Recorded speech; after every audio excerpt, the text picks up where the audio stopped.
தேய்பிறை அஷ்டமி என்பது கால பைரவரை வழிபடுவதற்கு மிகவும் உகந்த சக்தி வாய்ந்த நாளாகும். நம் வாழ்வில் இருக்கும் கடன்கள், நோய்கள், எதிரி பயம் மற்றும் எதிர்மறை ஆற்றல்களை நீக்க இந்த வழிபாடு செய்யப்படுகிறது.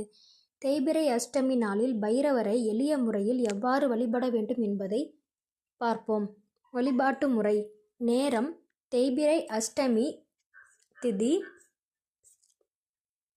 வரும் நாளில் மாலை பிரதோஷ நேரமான 4:30 மணி முதல் இரவு 8 மணி வரை பைரவர் வழிபாட்டிற்கு மிக சிறந்த நேரமாகும்.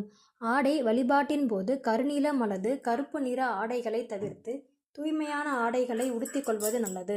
நெய்வேத்தியம்: பைரவருக்கு மிளகு சாதம், உளுந்து வடை, பாயாசம், பால் அல்லது செவ்வாழைப்பழம் ஆகியவற்றை நெய்வேத்தியமாக படைக்கலாம். மலர்கள்: பைரவருக்கு செவ்வரளி, சிவப்பு அரளி மலர்கள் சமர்ப்பித்து வழிபடுவது மிகவும் விசேஷமானது. விளக்கு ஏற்றி வழிபடுதல்: பைரவர் வழிபாட்டில் தீபம் ஏற்றுவது மிக முக்கிய பங்கு வகிக்கிறது. உங்கள் தேவைகளுக்கு ஏற்ப பின்வரும் முறைகளில் ஏதேனும் ஒன்றில் விளக்கேற்றலாம். மிளகு தீபம்: ஒரு சிறிய வெள்ளை துணியில் சிறிதளவு நல்ல மிளகுகளை வைத்து அதை ஒரு மூட்டையாக முடிந்து அகல் விளக்கில் நல்லெண்ணெய் ஊற்றி அந்த மிளகு மூட்டையை திரியாக பயன்படுத்தி தீபம் ஏற்ற வேண்டும். இது கடன் தொல்லைகள் மற்றும் எதிரி தொல்லைகள் நீங்க உதவும். இளநீர் தீபம்: ஒரு செவ்விளநீரின் மேல் பகுதியை சீவி அதில் நல்லெண்ணெய் அல்லது நெய் ஊற்றி தீபம் ஏற்றலாம்.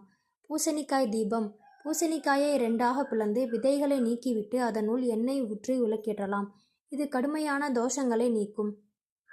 மந்திரங்கள்: வழிபாட்டின் போது பைரவர் சந்நிதியில் அமர்ந்து அமைதியாக இந்த எளிய மந்திரத்தை 21 அல்லது 108 முறை உச்சரிக்கலாம்.